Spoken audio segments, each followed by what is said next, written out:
I am Brandon DeShaw, Lab Director, Global Energy Laboratories, and let's talk about frac sand specs, the specifications for sand, the high quality characteristics that we need to see before it can be considered for frac sand. First analysis we'll discuss is the sieve analysis, and this test, if you're just testing raw sand to see if it can be used for frac sand, there really is no spec. However, you will want to see a lot of the sand fall out into the popular frac sand sizes. For instance, 30-50 sized sand, 40-70, etc. If you are testing sand that is actually already in the marketplace, say for instance headed to the well site or at the well site, then there is a specification because, well, as a customer they're paying for a certain size of sand, 30, 50, 100 mesh, etc.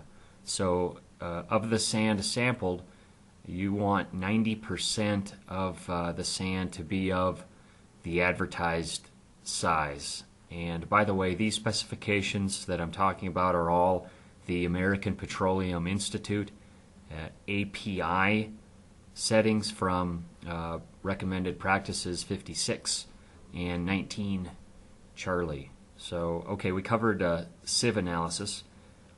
Let's go to sphericity and roundness, which determines the size of the sand grains, determines the shape of the sand grains.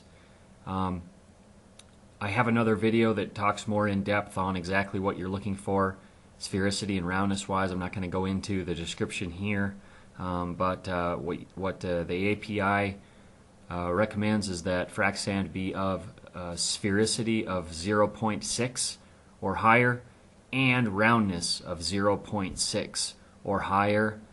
And there's another caveat having to do with clusters of multiple sand grains, and what they recommend is less than 1% of the sand that's in the field of view be of clusters. Okay, next test, acid solubility test. This is indicating contaminants in the sand, undesirables, things we don't want. So there's two specs depending on the size of the sand.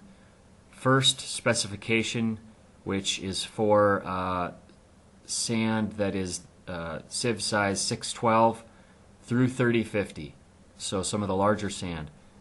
Maximum solubility in acid is 2% by weight, the overall weight, and then the weight dissolved in the acid. That weight dissolved should be no more than 2%.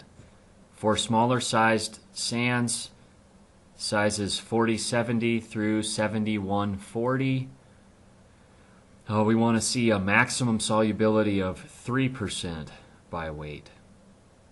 Okay, another test finding out if there's any contamination, undesirables in the sand, is the turbidity test. Turbidity, frac sand should have a turbidity of 250 Formason turbidity units, FTU or less. Okay, bulk density test, you need that bulk density to go on and do your crush test. However, there's no specific spec for it. The crush resistance test, this of course is the test that I like to perform. Determines the strength of the sand, ability to hold up under pressure. Depending on the mesh size, API recommends a crush pressure and a maximum percentage of fines that they would allow at that pressure. Actually, the table's pretty extensive. There's like 8 different rows, and I'm not going to go through this because I'm going to give you an easy way to get this spec here in a second. So I took the specifications, and what I did was I created a quick reference guide. Here it is right here. Really handsome looking document.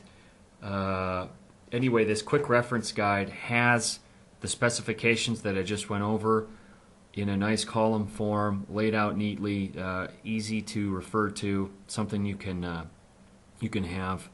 And I offer it at my website, globalenergylaboratories.com. It's an absolutely free download. You'll also get my book called Finding Frac Sand when you download this quick reference guide. So you really get two great resources, absolutely complimentary to you. All I ask in return is your email address. You thought I was going to give it away without getting anything in return? Come on. Anyway, they are two great resources. There's nothing to buy, but I would like your email address so that I can keep you informed.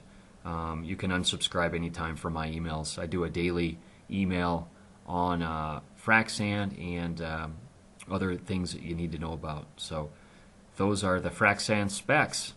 Again, that quick reference guide. Here it is again one more time. Available, globalenergylaboratories.com website.